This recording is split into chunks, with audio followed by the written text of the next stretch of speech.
Okay, so let me answer some of the questions that came up during the discussion board 7. That was about sport and semantics. Where do names come from? First question was from John. Why do you think we use nicknames more often as children rather than when we get older? Is it because we have more free creativity when we're younger, or is it because we tend to grow to be more respectable and proper as we get older? Well, I think you're right, yeah. And we move into different groups, and those groups require us to have a nickname or not have a nickname. So when you're a kid, after your family, the most important group is your peers.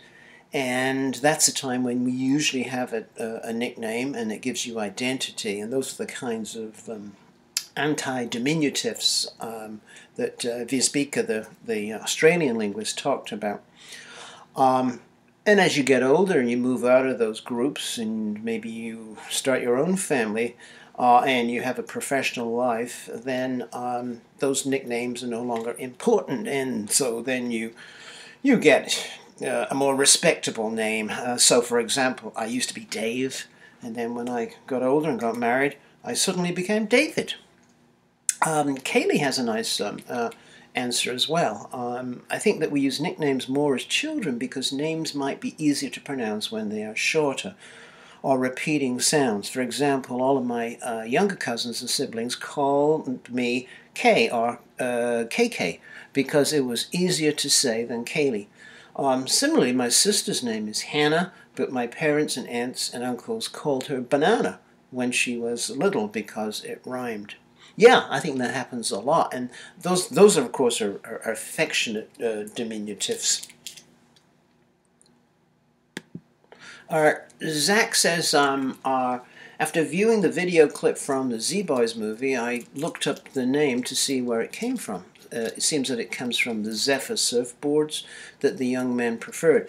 I couldn't, however, find what Dogtown referred to. What does the suburb's name come from?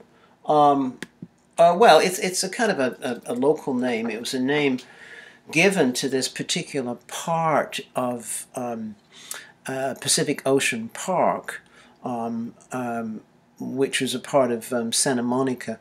And that's an old photo there of the pier. And in the 50s and early 60s, there was a big theme park there that they built, which was supposed to compete with Disneyland. But it didn't quite work out, and it fell into disuse. And that's when the locals called it Dogtown.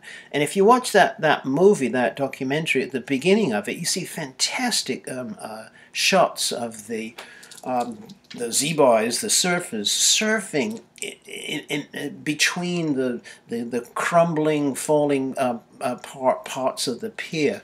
I mean, it must have been incredibly dangerous, and but that was their playground. Nobody went there anymore, and that's where they were able to surf and hang out and do all this crazy stuff.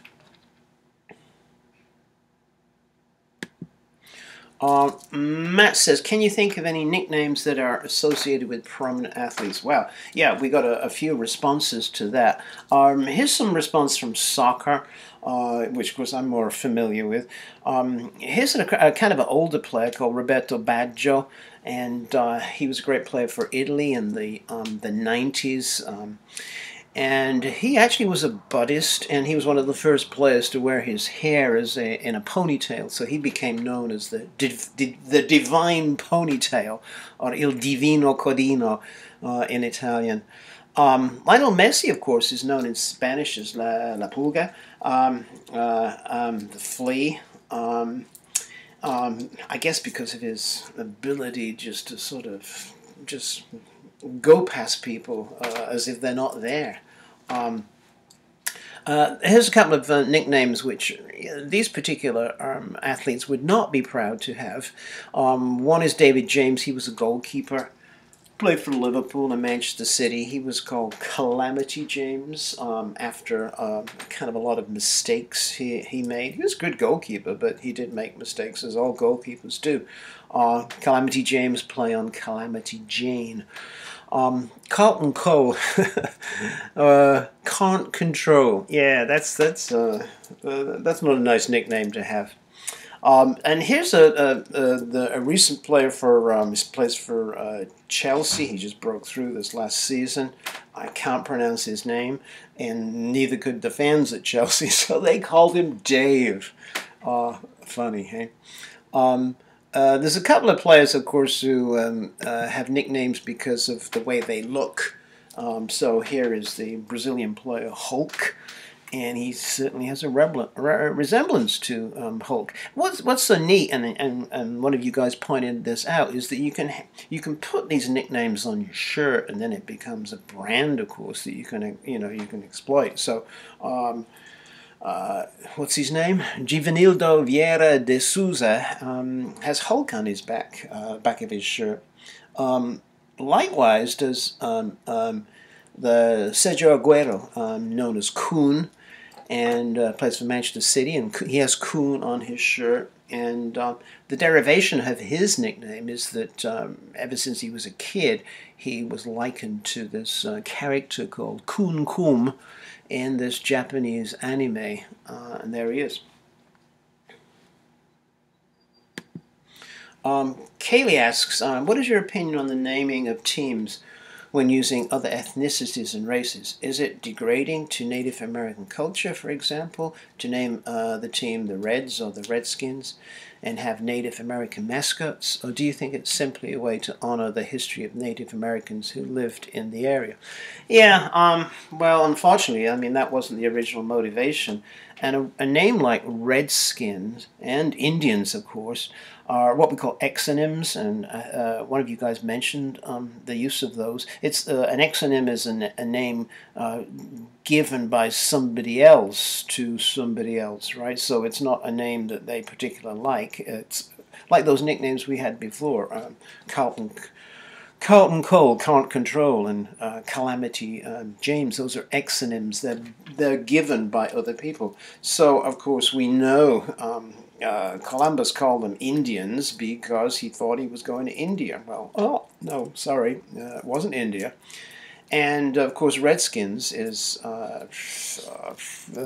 depicting the person based upon what appears to be the color of their skin, which is not a particularly nice thing to be distinguished by. So, yeah, these are kind of pretty old racist terms. If you read the article about the town in California, which the high school, which has a mascot of an Arab, and they're called the Arabs.